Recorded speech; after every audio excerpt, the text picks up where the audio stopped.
Hey y'all, welcome back to my channel. My name is Annalisa and this is Homemade Sunshine. So in this week's video, I'm doing another book unhaul, whatever you want to call it. I call it an unhaul because these books, as soon as I review them, generally leave my house. Book review for you guys. So these are for the past 2 months. I usually like to do these videos in 2, sometimes 3-month increments. So I did 3 months last summer because we were moving at that time. So I didn't read a whole ton last summer when, you know, you're trying to find a house and pack and move and all of that stuff. So I also usually put in here my reviews of books that I've read at my local library, but this month, the past 2 months, I have not been going to the library. I was trying to prioritize reading through the books in my own house, my own little library. As you can see, there's all of these books behind me up here. Okay, some of these are journals. Not all of these are books, but some of these are books. And I have books here and like to the right of me over here that you can't see. And this is a decently tall bookshelf. So I'm trying to read through some of my books so my sweet husband will not be too upset with me when I bring in more. So I took a break for the summer, going to the library and reading books there because I had plenty to read here. So let me show you the stack if I can even honestly lift it. Oh. So you can see the top of the stack. Look at this. Oh my goodness. 14 books that I've read in the past 2 months across a wide variety of subject matter. So let's get started. First, I read 3 books from the Mysteries of Martha's Vineyard series, which is the current series from the Guidepost Christian Mystery series that I'm currently reading. So I read books 2, 3, and 4. I only recently started on these. Before this, I read the Secrets of Blue Hill Library series, which I loved. Highly recommend that series. So the first one I read was Like a Fish Out of Water. It is talking about a sword is found behind a painting in the historic lighthouse home that our main character Priscilla lives in, and it is meshed in mystery with a generations old mystery of, was the sword used in a, I don't want to say the word on YouTube, but in a, let's call it an accident, in an accident. So I love Guidepost Christian Mysteries. It's not scary because it's something that happened so many years ago. I think this is during World War I, so that's a long time ago. All of these people are long gone. It's saying, can she prove her ancestors' innocence without turning the whole island against her? Because this is set on Martha's Vineyard. It was used in, a large mystery surrounding a few different people. The sword's been missing for a long time, so it's a whole big kit and caboodle. There is a shock twist in the end. It's very good. I understand that not everybody would probably want to read this subject matter, but I promise it's not gory or anything of that nature. It's more like, small town life where things sometimes that happened generations ago might still be an undercurrent in your current life, that people still hold grudges against things that happened before. And I think there's some beautiful messages about, letting bygones be bygones, because we really don't know what happened in other people, in our relatives' lives, 100 years ago. I don't want to say hundreds, 100 years ago. So it's very good. It's sweet and it's a little sad, parts of it, but it's a good, sweet, sad. You know what I mean?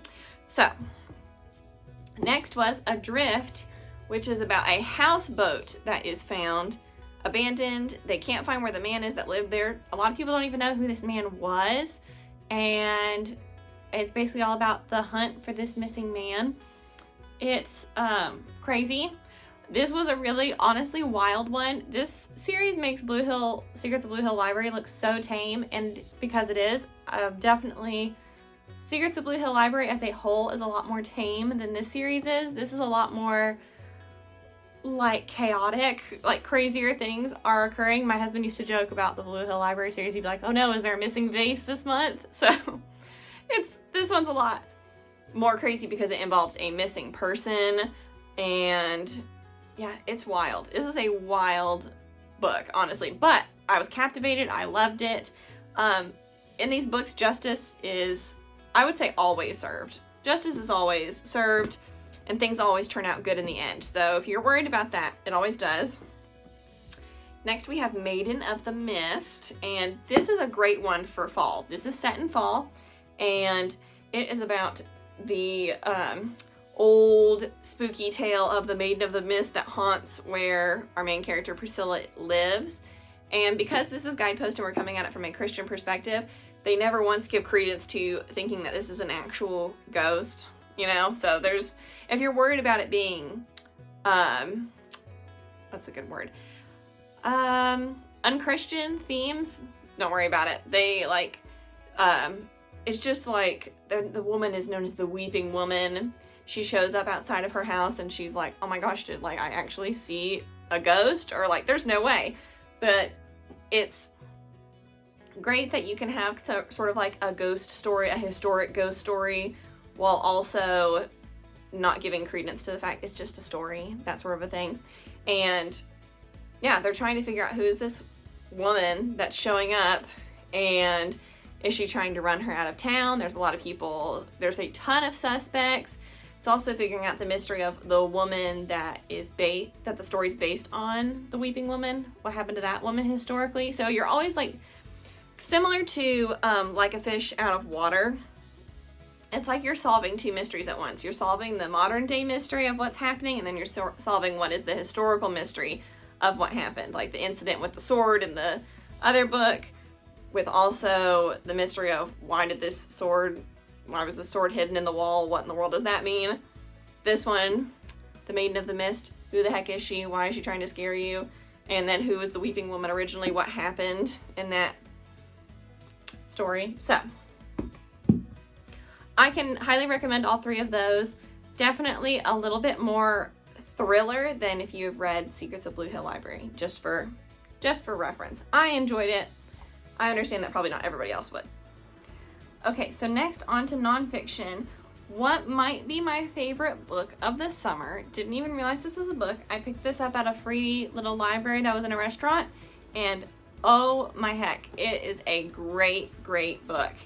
The Story of the Trapp Family Singers, the story that inspired The Sound of Music by Maria Augusta Trapp.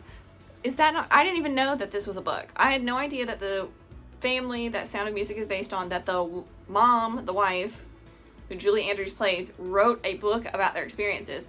It's amazing. Fantastic. I loved it. I mean, the only drawback, I will say, the typeface is small. Typeface is small, and it's about 312 pages. So it's small typeface, and it's long for that. Versus the Blue Hill Library book, or not Blue Hill, the Guidepost Christian Mysteries, their typeface is a little bit larger, and they're always about 250-ish pages. So this was amazing, though. I mean, she starts at the beginning when she's in the Abbey, and kind of basically it starts about where Sound of Music starts. She doesn't talk a whole lot about her childhood except for like references to like specific things in the past, but she doesn't start the story there. She starts it later. And honestly, if you love The Sound of Music, you're gonna love reading about the family, because I think the family story is even more impressive than The Sound of Music. And how I really thought this was just going to, like, I don't know why I thought it was gonna just basically end where the movie ends off.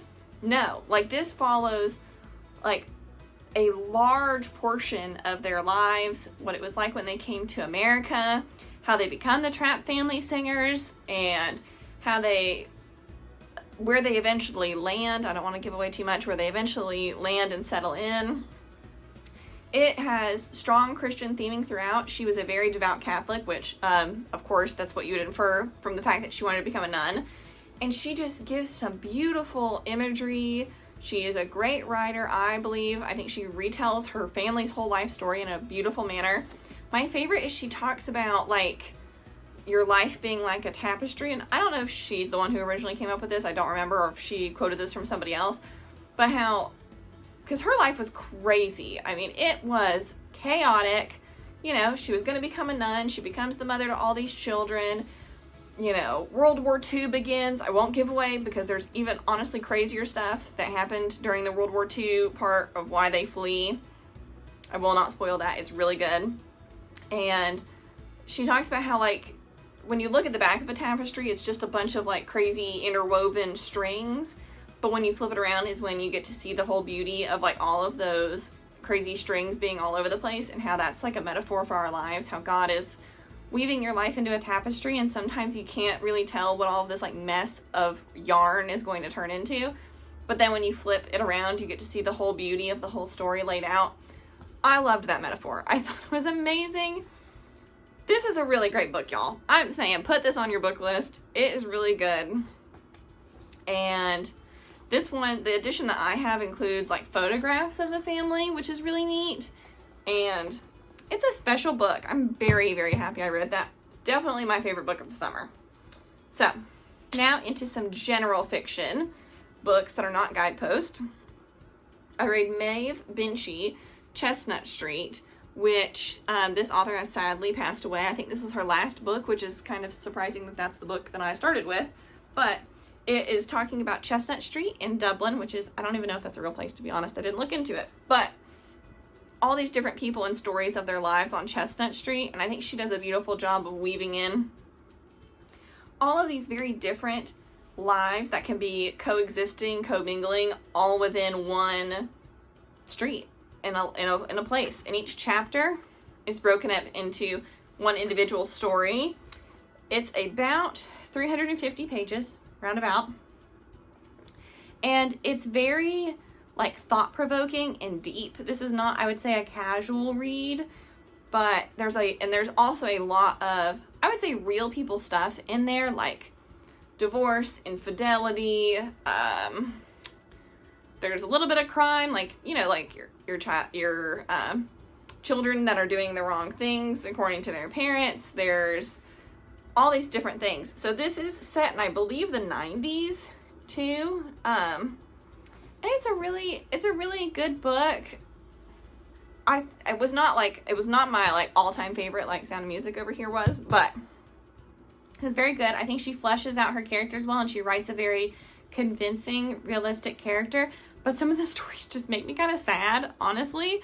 So for that reason, I didn't fully love it. But I was entertained and gripped, and I did enjoy reading it. But it wasn't like, at the end, I wasn't like, oh, that was a wonderful book in the same way. But there are some beautiful stories intermixed with it. But there's also a lot of sadness, hardship, and hard times, which, you know, I have to say, it's true to life. So in that way, she does a great job at writing realistic characters and realistic problems. You know what I mean? Sometimes it's hard because all these people are just very multifaceted.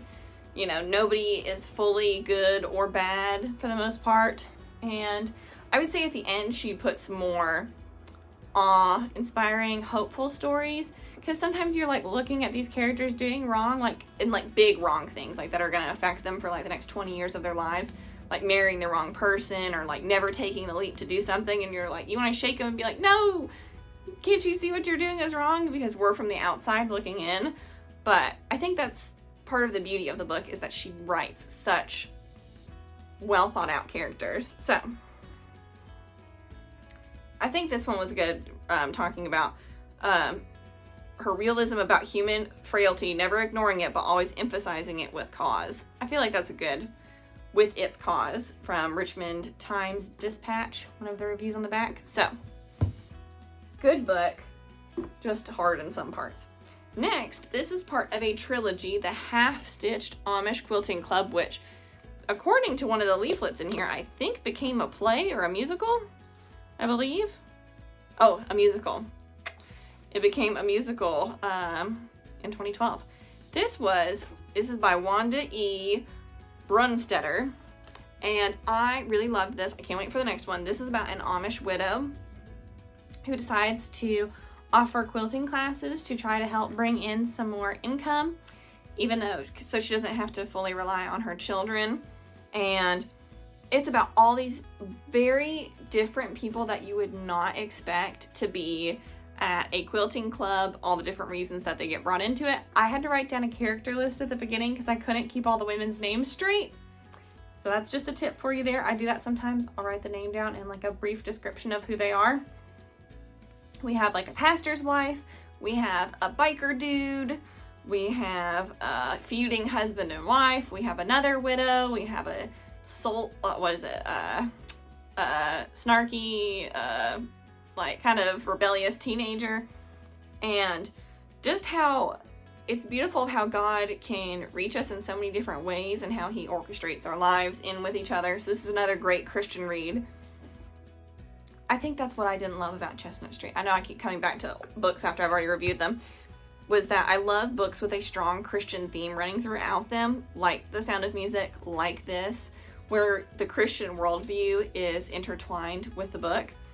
Such as this one, you know, even though the main character is Amish, she's talking about, you know, helping, like asking God to help her love these people and using her to help them because there are a lot of things going on in their lives.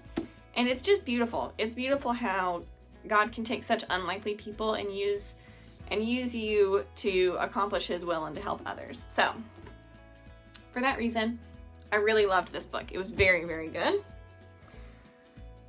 This word is, this one's going to have to be censored. The Sweet Potato Queen's Big Booty Cookbook and Financial Planner by Jill Connor Brownie, or Brown. I might be saying that wrong. This is part of the Sweet Potato Queen series. I believe this is book 3. And I thought it was hilarious. Her stories, it's definitely crass, as for the fact that I had to bleep a word as I said it. But I read the other 2 books. I really enjoyed it. I really love strong Southern humor. I thought this was very funny. And I love the Sweet Potato Queen. She has some great recipes in here. Not great for the waistline, but great for the taste. So I thoroughly enjoyed this book. I took pictures of of recipes I wanted to make. One actually was a chili that I made already, and it was really good. And I loved this book. It's funny, it's lighthearted. The financial tips are very silly and very fun. So, great book. I've enjoyed all of her books. So, next is a book by Patricia Riley Giff, who is a Newbery Honor winning author for the book Ginger Snap. This I read in a day. It's very short. It's a YA sort of a book, big typeface, only about 130 pages. This is set during World War II, of a brother and sister.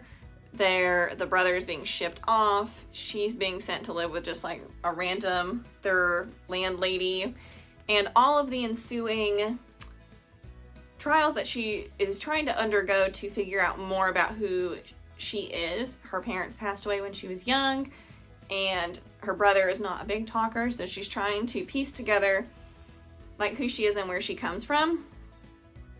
Only thing I will say that I did not care for super much in this book, unless you can frame it in a slightly different way, was that there's like a ghost character in the book, which I'm not giving that away because there's a lot, like page 2 mentions a ghost. So I found that kind of weird. I think if we had changed out ghost for God, it would have been better, to be honest.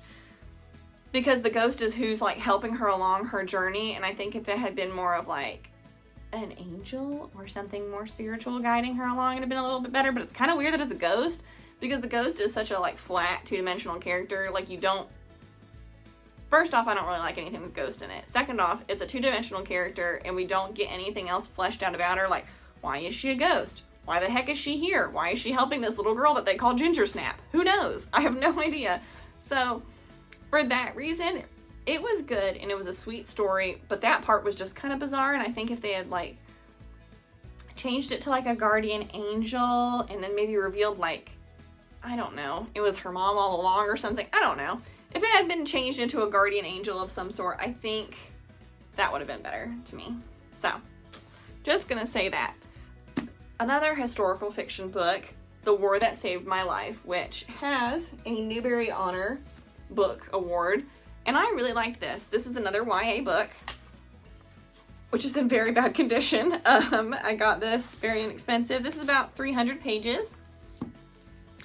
And this is about a 10-year-old named Ada and her little brother. She's the main character though, but she has a younger brother that's very big in the story.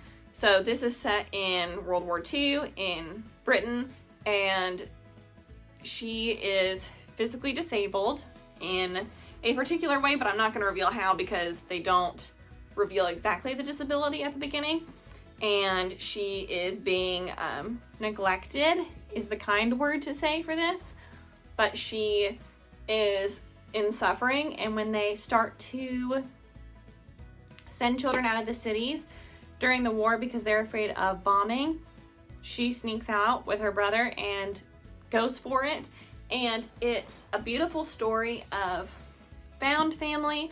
I think if you had a child with a disability, I think this could be a really beautiful story for them. It's very sad, of course, in some ways, talking about, you know, neglect and that sort of thing, not having a good parent in your life, but how she overcomes so many of her difficulties by like working on things within herself.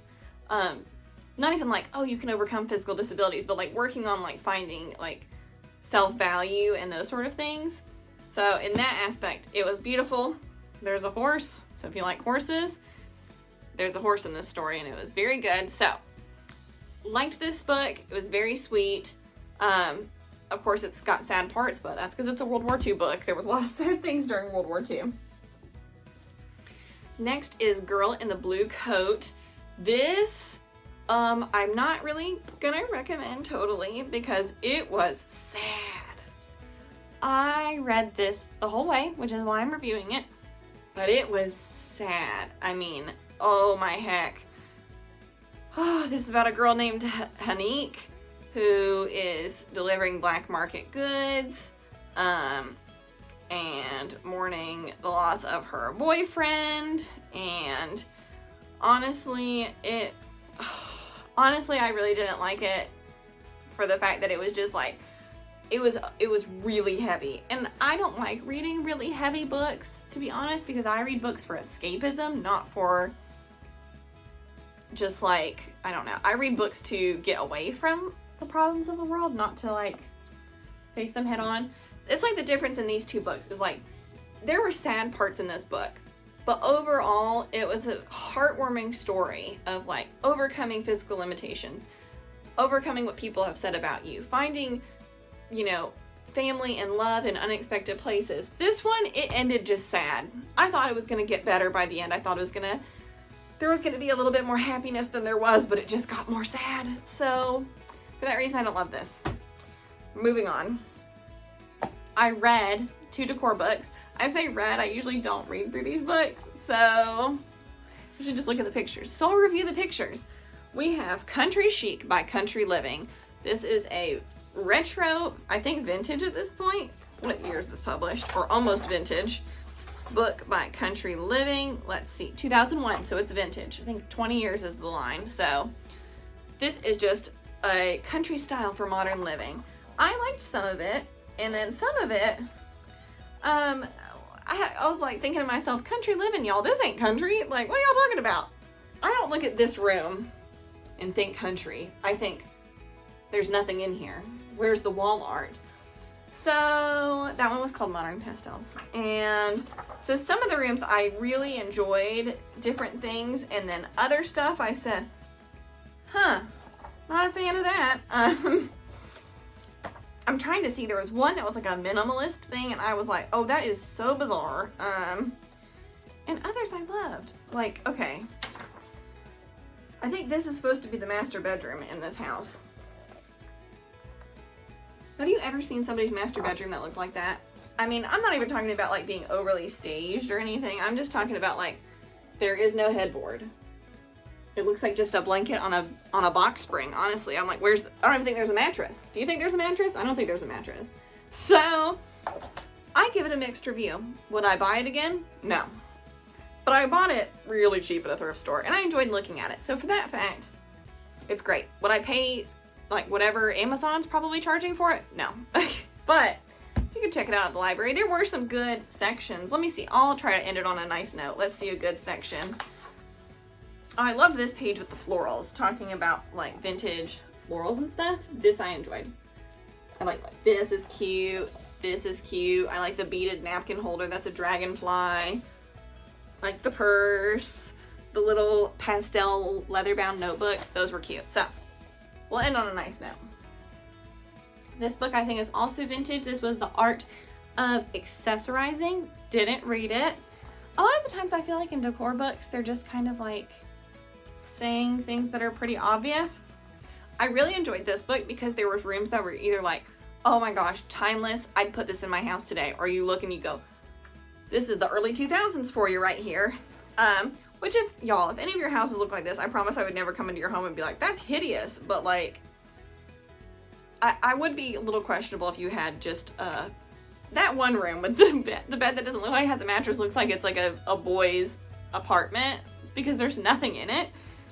I've never met a woman with a bed like that, but I shouldn't be so judgmental. But that's what I'm doing here, is judging these books. So there were a lot of beautiful rooms. Like this one I loved. I loved this idea with the botanical prints behind this couch. Like that's very, like you could call that cottagecore now. I'm trying to see one of the really dated rooms because there were some. A lot of it was honestly like the paint colors were dated. That was like the main issue in a lot of these. Like, you know, nobody's doing wallpaper border at the moment or things of that nature. Of course, now that I'm looking for one, I'm not going to be able to find one. Oh, here it is. This is a really outdated kitchen right here because I cannot tell you, I've never seen somebody with a striped countertop. Like, what on earth? Or like the big hot air balloon picture behind the sink is a little interesting. So yeah, there are some dated things in here that you'll go, huh, nobody's doing that anymore. A lot of that early 2000s Tuscan style especially. So it was good. I enjoyed looking at it. It's funny to look at what was in style 20 years ago and what is still in style from that period and what is not. If you keep seeing me adjust this blanket, it's because it's very cold in here, even though it's like 90 degrees outside. Last but certainly not least is this month's devotional. It is from Daily Grace Co. It is a walking away from anxiety and into God's Word. I love Daily Grace Co. This is a beautiful devotional. They are beautifully set up. The pictures are lovely. You have a verse, a section to read, and then questions. And then you have a weekly reflection at the end. I thought this was beautiful, and it was very good. I think for just a study on anxiety, it's great. My preference for a devotional, like a larger devotional, not just like a small one that you'd be reading in a snippet, is to like read a passage and discuss it. But I think for one that's specifically dealing with one topic like anxiety or depression or, I don't know, stress, pride, whatever that sort of a thing could be discussing, I do think this makes more sense to pick verses and stories throughout the Bible to then be able to study and ask questions on. So for that aspect, I really did enjoy it because they do both styles. Even though I prefer the other one, I do like this for if you're studying on something very specific such as anxiety. So that is my book haul. Let's go through them again. It is from Daily Grace Co., a study on anxiety. I do recommend it, especially if you're somebody who struggles with anxiety and is anxious like me. Chris Carter's Art of Accessorizing. It was good. I recommend it. And if this is at your library, I'd read it. I don't usually recommend to buy decor books because I'm somebody who wants to read them and move on. Hence why I get most of mine at the library. Country Living's Country Chic.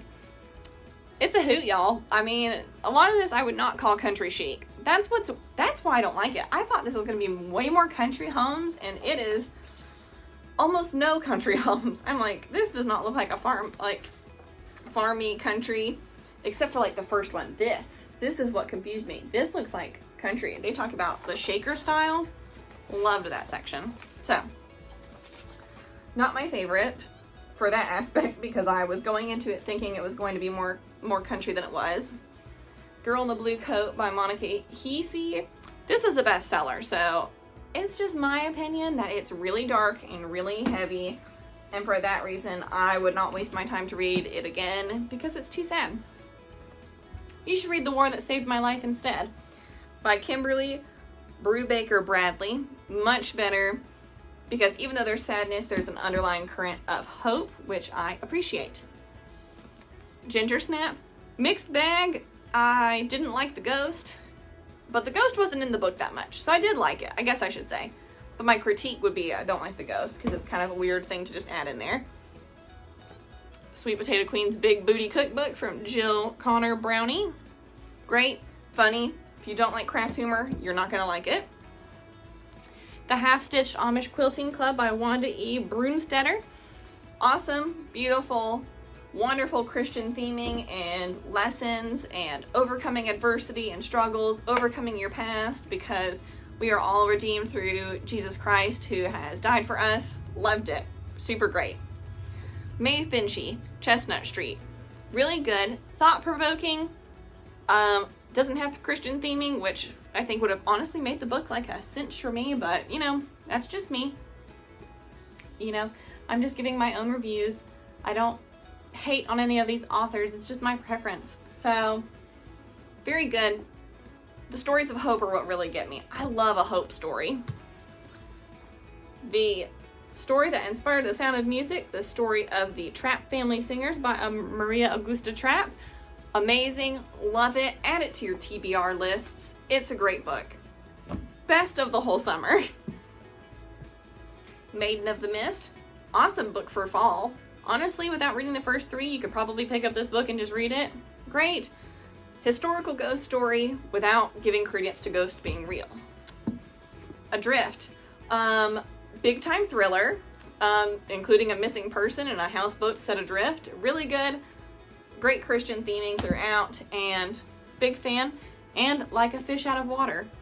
Historical crime, tragedy, romance, all of those things involved in this, and beautiful Christian message at the end, and story of forgiveness. So that's my haul for the past 2 months. Thank you if you've stuck around, because I know this has been a long one, because this has been a lot of books. So if you enjoy these videos, please be sure to give this video a thumbs up. I know this is not my most popular video on this channel, but I love doing these because I like watching these kind of videos. So, and leave me a comment down below. What was your best read of the summer? Because I did not expect mine to be a nonfiction book this year. So, I will see you guys next time. Bye.